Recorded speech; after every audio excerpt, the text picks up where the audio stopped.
எல்லா ராஜாக்களும் சாப்பிட்ட கருப்பு கவுனி அரிசி இன்னைக்கு நம்ம பாயாசம் செஞ்சு சாப்பிடலாம். அதை எப்படி செய்யலாம்னு பார்க்கலாம். உடம்புக்கு ரொம்ப ஆரோக்கியமான ஒரு அரிசி இது. 10 மணி நேரம் ஊற வச்ச கவுனி அரிசியை குக்கரில் சேர்த்துடலாம்.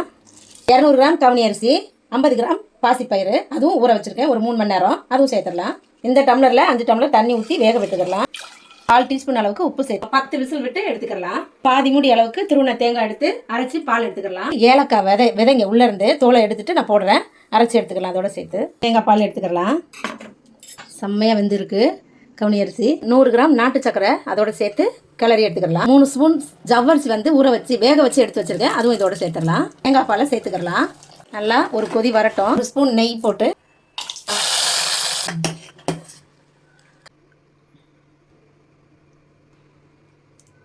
அருமையாக செம்ம டேஸ்ட்டாக கவுனி அரிசி பாயாசம் ரெடி ஆயிடுச்சு. சூப்பராக இருக்குது. ரொம்ப ரொம்ப ரொம்ப டேஸ்ட்டாக இருக்குது. கண்டிப்பாக நீங்களும் செஞ்சு சாப்பிட்டு பாருங்கள். அடுத்த வீடியோவில் பார்ப்போம். பாய்.